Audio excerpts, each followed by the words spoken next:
सच्ची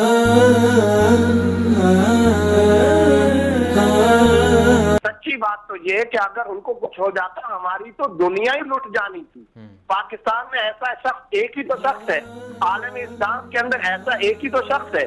सोने के जरिए तोले जाने के काबिल भी अगर जाए तब भी उनकी तौहीन है। सोना कोई वैल्यू और हैसियत ही नहीं रखता उनको तोले जाने के लिए। ये याद रखे, अल्लाह रब्बुल इज्जत ने जो उनको मकाम दिया है, जो इल्मी दर्जा उनको दिया है, और इंतहाई दुख की बात, अफसोस की बात तो ये कि ऐसी शख्सियत पर हमला हुआ, हालांकि जिस शख्सियत का सारी जिंदगी किसी मसलक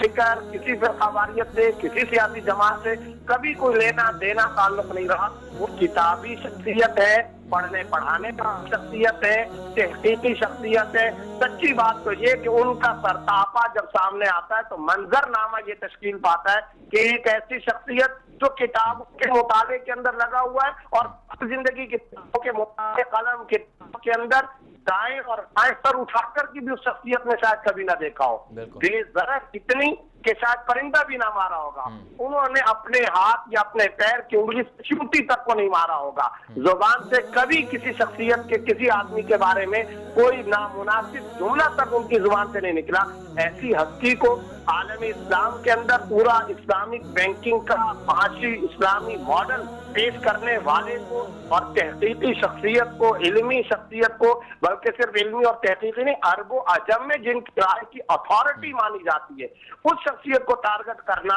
और पाकिस्तान को बदनाम करना, बताइए इससे ज्यादा इस्लामी जमहूरिया पाकिस्तान से और क्या दुश्मनी हो सकती है।